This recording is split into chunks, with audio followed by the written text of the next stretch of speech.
Magandang araw po, sir. Magandang araw. Maaari ko po ba kayong interviewin para po sa aming performance task sa ESP? Okay lang naman. Ano po ang inyong pangalan? I'm Aaron L. Crisostomo. Ilang taon na po kayo? I'm 27 years old. Ano po ang iyong trabaho? I am Quality Assurance Engineer, Senior Analyst at Accenture. Ilang taon niyo na po ginagawa ang inyong trabaho? I think 6 years Bakit niyo po ginagawa ang inyong trabaho? para kumita ng pera and maging successful sa buhay at magawa ko yung mga gusto kong gawin sa buhay.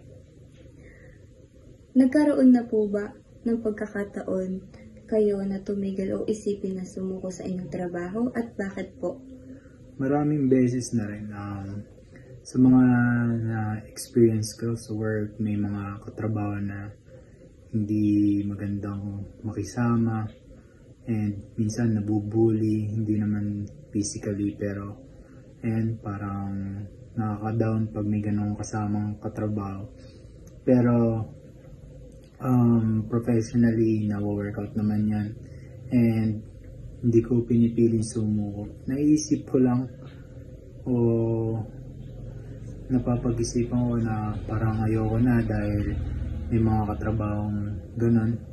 Pero no-workout naman siya and para motivate araw-araw, isipin mo yung goal mo sa buhay and kailangan focus ka lang lagi sa goal mo para hindi ka ma-interrupt sa mga ganong work and pag na-workout mo siya and being professional, kahit sino makasalamuha mo sa work and magiging matagumpay ka, hindi mo na maisipan ulit na sumuko.